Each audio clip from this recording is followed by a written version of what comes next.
নমস্কার সবাইকে, আমি স্বাগত জানাই সকলকে আমার এই মিনি ব্লগে।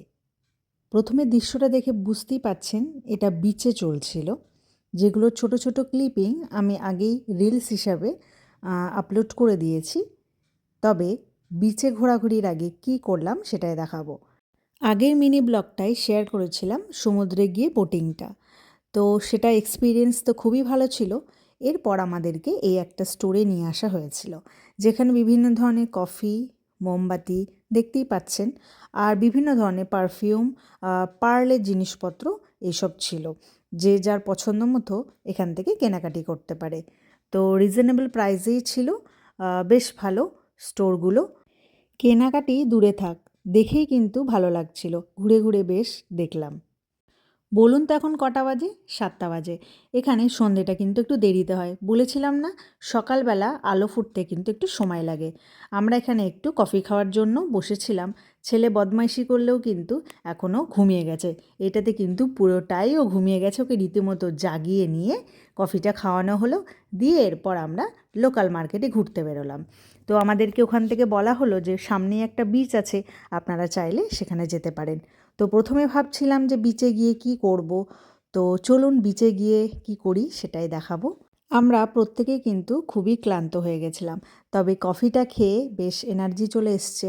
আমাকে দেখেই বুঝতে পারছেন একটু এক্সস্টেড দেখাচ্ছে। কফিটা কিন্তু সাউথ ইন্ডিয়ান কফি ছিল। আর এখানকার লোকাল মার্কেট তখনও খোলা ছিল।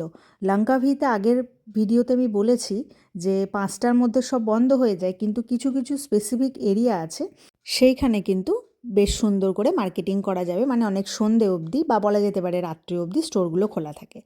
এখানে একটা কথা বলে রাখি, আপনারা যদি মালয়েশিয়া আসেন, যদি লঙ্কাভি ভিজিট করেন কুয়ালালামপুরের সাথে, তাহলে আমি অবশ্যই আপনাদেরকে সাজেস্ট করব লঙ্কাভিতে শপিং করে নিতে। কারণ কুয়ালালামপুরের থেকে কিন্তু লঙ্কাভিতে জিনিসপত্রের দাম কম। আপনারা নিজেদের মন পছন্দ মতো একদম রিজনেবল প্রাইসে কিন্তু মন ভরে শপিং করতে পারেন। এই যে বিচের সামনে পৌঁছে গেছি, এখানে দেখুন বিভিন্ন ধরনের সেজেগুজে দাঁড়িয়ে আছে। এইসব ক্যারেক্টারের কি নাম আমি ঠিক বলতে পারবো না। এইবার দেখতে পাচ্ছেন ভিউটা কেমন এসেছে, কি দারুণ! একদমই সূর্যাস্তের সময় আমরা গিয়েছি। সূর্যাস্তটা এখানে অবশ্যই দেরি করে হয়, যেহেতু সকালবেলা আলো ফুটতে এখানে একটু দেরি হয়। চলুন তাহলে এবার বিচের ভেতরে যাওয়া যাক।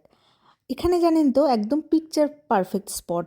এর আগেও আমি ভিডিওতে বলেছি, মানে আমি এখানে কিন্তু কোনো ফিল্টার ব্যবহার করিনি। ফিল্টার ছাড়াই কিন্তু ছবিগুলো এরকম সুন্দর উঠছে।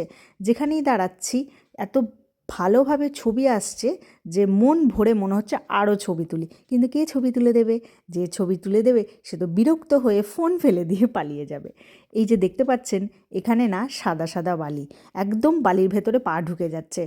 বহু কষ্টে কিন্তু আস্তে আস্তে হেঁটে হেঁটে গিয়েছি। সেই দিনকে ভাগ্যিস ঢাকা জুতো পরেছিলাম না, মানে বুট বা পামশুজ টাইপের জুতোগুলো, তাহলে কিন্তু জুতোর ভেতর বালি ঢুকে যেত।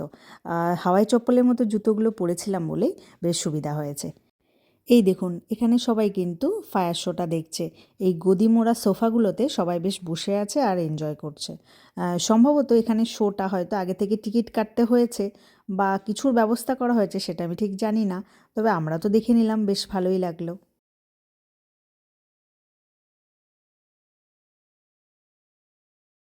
এবার আমাকে বলুন মিউজিকের সাথে ফায়ার শোটা দেখতে কেমন লাগছে? একদমই মনে হচ্ছে না পারফেক্ট মিউজিক ফায়ার শোটার জন্য? মিউজিকের যে জায়গাটায় পিক পয়েন্ট সেই জায়গাতে ফায়ার শোটা এইভাবে হিট করছে। খুব ভালো লাগছিল দেখতে। এবার আমরা আস্তে আস্তে বেরিয়ে যাব। তো এখানে অনেকেই কিন্তু আসেনি, তো আমরা এসে লাভবানই হয়ে গেলাম। ফায়ার শোটাও দেখে ফেললাম, সাথে বিচের এত সুন্দর দৃশ্য দেখেও খুবই ভালো লাগলো। যে কোনো জায়গায় ঘোরা মানেই সেটা একটা সুন্দর মেমোরি কিন্তু রয়ে যায়। বাইরে বেরিয়ে এসে দেখলাম এরা এখনও আছে। ও বাবা! একজন আবার পান্ডা সেজেও দাঁড়িয়ে আছে। এই গেটআপগুলো কী করে পরে থাকে, তাদের কষ্ট হয় না আমি ঠিক জানি না। তবে আমার দেখে কিন্তু ভীষণ কষ্ট হয়, এতক্ষণ ধরে পরে থাকা একটা কষ্টের ব্যাপার। যাই হোক, এবার আমরা রাতের খাওয়া দাওয়া করে নিলাম। বিভিন্ন ধরনের জিনিস আছে দেখতেই পাচ্ছেন। ভিডিওটা কেমন লাগলো অবশ্যই জানাবেন। সকলে ভালো থাকবেন, সুস্থ থাকবেন। এইগুলো হচ্ছে লোকাল মার্কেটের দোকানগুলো। জিনিসগুলো দেখেই মন ভরে যাচ্ছে। আবারও দেখা হবে অন্য কোনো ভিডিওতে।